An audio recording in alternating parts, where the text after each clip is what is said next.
L'actualité culturelle de ce week-end et de la semaine est résumée par Kamel Suik. Kamel, bonsoir, on commence avec la capitale. Bonsoir Amina, bonsoir à toutes et à tous.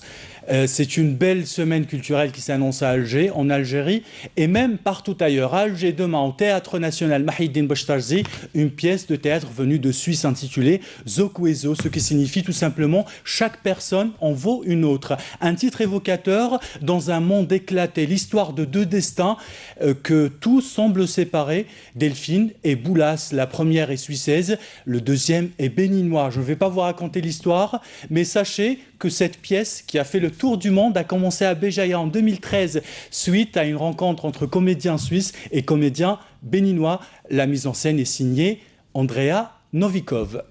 Et puis l'actualité culturelle qui se poursuit à Béjaïa avec un festival et un autre festival qui commence à Tizi Ouzou. Absolument, ça bulle à Tizi Ouzou depuis hier. La ville accueille le salon de la bande dessinée. Au programme de la BD, bien sûr, des conférences, des expositions, des projections de films d'animation.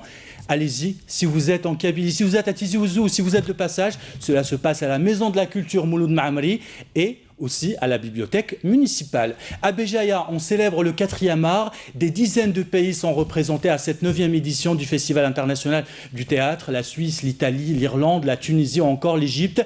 Chacune des pièces jouées lève le voile sur des destins féminins car le festival donne la parole aux femmes et rend hommage aux femmes aussi. C'est à découvrir jusqu'à lundi prochain au théâtre régional. Je rappelle les tarifs, Amina, 200 dinars pour chaque entrée, 100 dinars seulement pour les étudiants. Et si vous êtes en famille, vous pouvez aussi avoir une réduction, 150 dinars seulement.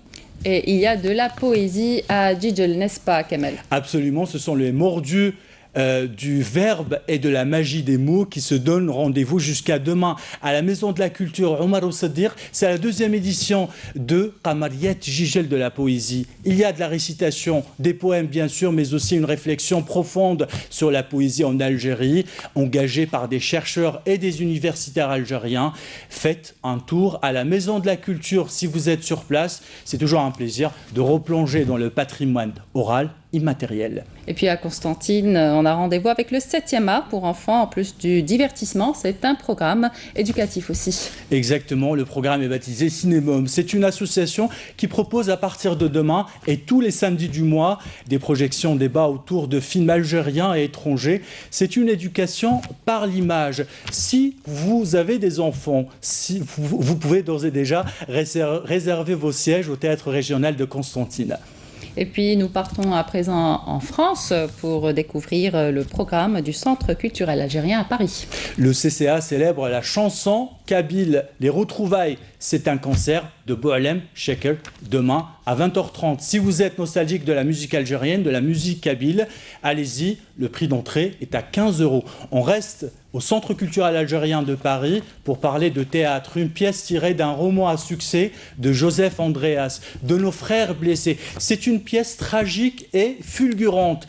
Elle confronte l'humanité profonde d'un ouvrier algérien à l'impitoyable traitement d'une puissance coloniale. La mise en scène est signée Fabrice Henry. C'est à découvrir vendredi prochain à 20h30, prix de ticket d'entrée 15 €. Rendez-vous donc au 161 rue de la Croix-Niver, au 15e arrondissement de Paris.